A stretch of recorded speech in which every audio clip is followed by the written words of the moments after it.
basically to follow the path of momentum that was created from the initial video, where I had a response which was basically to the Humanity in History video, which he has a very sensational style, and you can see it in one of the comments of my other video of this organization past the sell-by date, and this nanny state and these old women that aren't into the men within the organization. So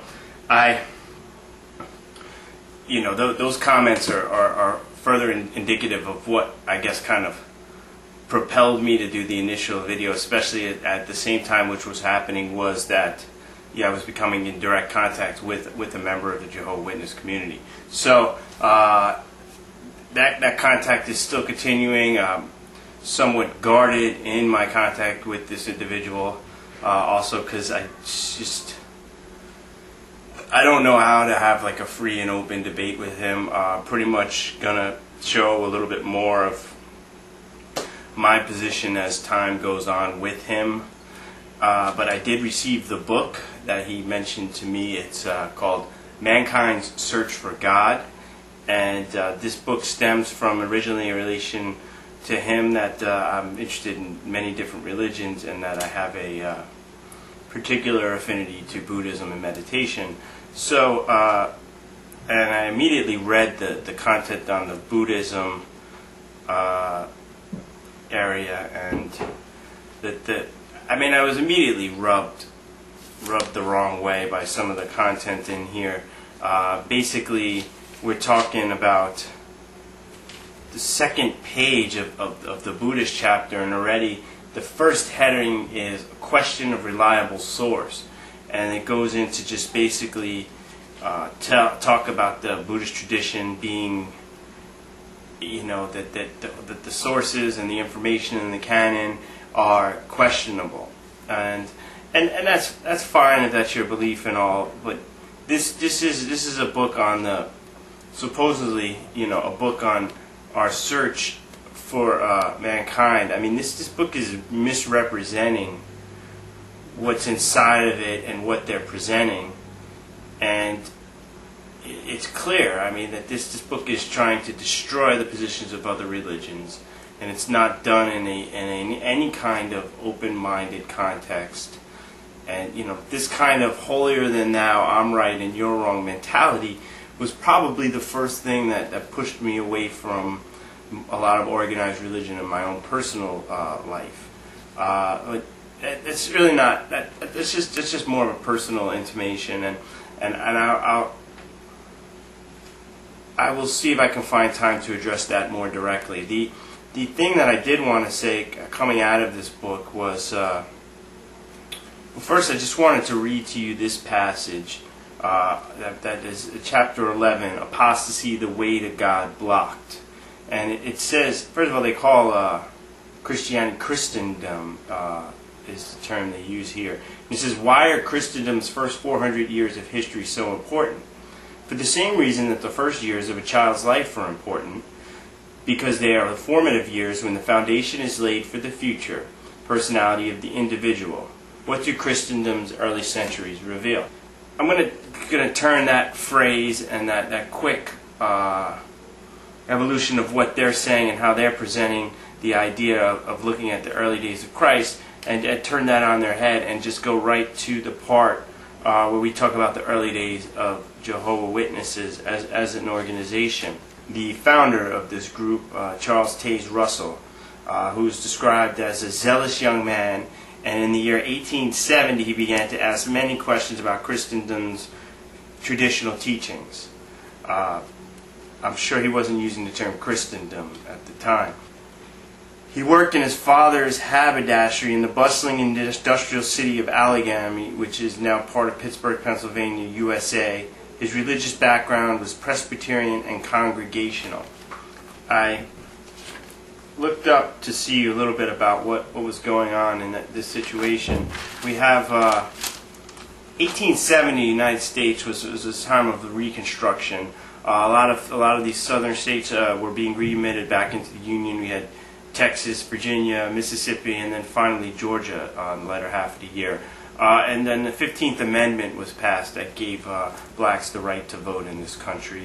Christmas was made a federal holiday. I thought that was somewhat pertinent and funny, considering Jehovah Witnesses' feelings about Christmas. So that's just a little bit back story of what was going on in the country. In Pittsburgh itself, at that time they were becoming one of the most heavily industrialized sections of the U.S.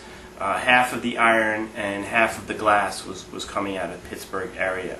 Allegheny is a suburb of Pittsburgh. It was the site of the Heinz factory, and there was a lot of German immigrants coming into that area. And in the 1860s, the core of the historic district in Allegheny was demolished, leaving just a few core buildings there. It's a hotbed of Presbyterianism, the most at all in this country, which is an outgrowth of Calvinism, and some of the basic tenets of Presbyterians. They stress higher education, Bible study, faith in action. They had many splits in the organization, and its confessionalism is one of the bases of this type of religion, which is compared to a doctrinal standard. And Congregationalist is a local churches, independent of other churches, although they may be aligned with other churches. The local church is only the manifestation of the God other than God, because their beliefs basically are saying that God is the only source. It appears that this is a type of belief system that's trying to take away the power and charisma of the leadership and bring it more towards relationship with the scriptures and teachings and God, and not get caught up with the hoopla of a human entity. And control of the ministry is not one charismatic leader. And this dates back to 1600s pilgrims, this style of church. So that's a little bit of and haberdashery is items of sewing traditionally, and also is men's outfits. So this good fancy new outfit, the haberdashery. So that's some of the background to get a feel for what kind of world Charles Taze Russell was living in when he began this zealous search of his. While still in his late teens, Russell started a weekly Bible study group with other young men, beginning to analyze the Bible teachings on other subjects such as immortality of the soul, as well as Christ's ransom sacrifice and his second coming. He became a full-time preacher in 1877, and in 1878 he had a major disagreement with one of his collaborators, who is not named in this, with a man by the name of Barber, who was doing a magazine or newsletter called Herald of the Morning. And I seem that's when a lot of this prophetic chronology entered into the thinking of C.T. Russell, and they came out with a book in 1877 called The Object and Manner of Our Lord's Return. And then 1879 was the break, and that time that's when Barber basically went his own way. And it's especially interesting to see that in this book they're quick to make assertions about Mr. Russell, but then they're very quick to gloss over elements of it, and basically doesn't say much at all about the events around his death and the subsequent reforming of the organization. It was quite a controversy at that time that Russell passed on. As they switched over, this gentleman by the name of Joseph Rutherford, who was a lawyer and student of the Bible, was elected as second president of Watchtower Society.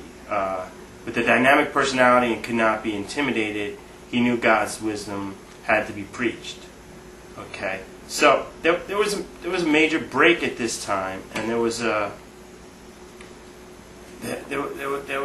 loss of believers, and that's when the organization changed name, changed identity, changed course dramatically, and a lot of the people that were involved in it went their own way, which it doesn't mention it all. So there's definitely a whitewashing of the truth in here.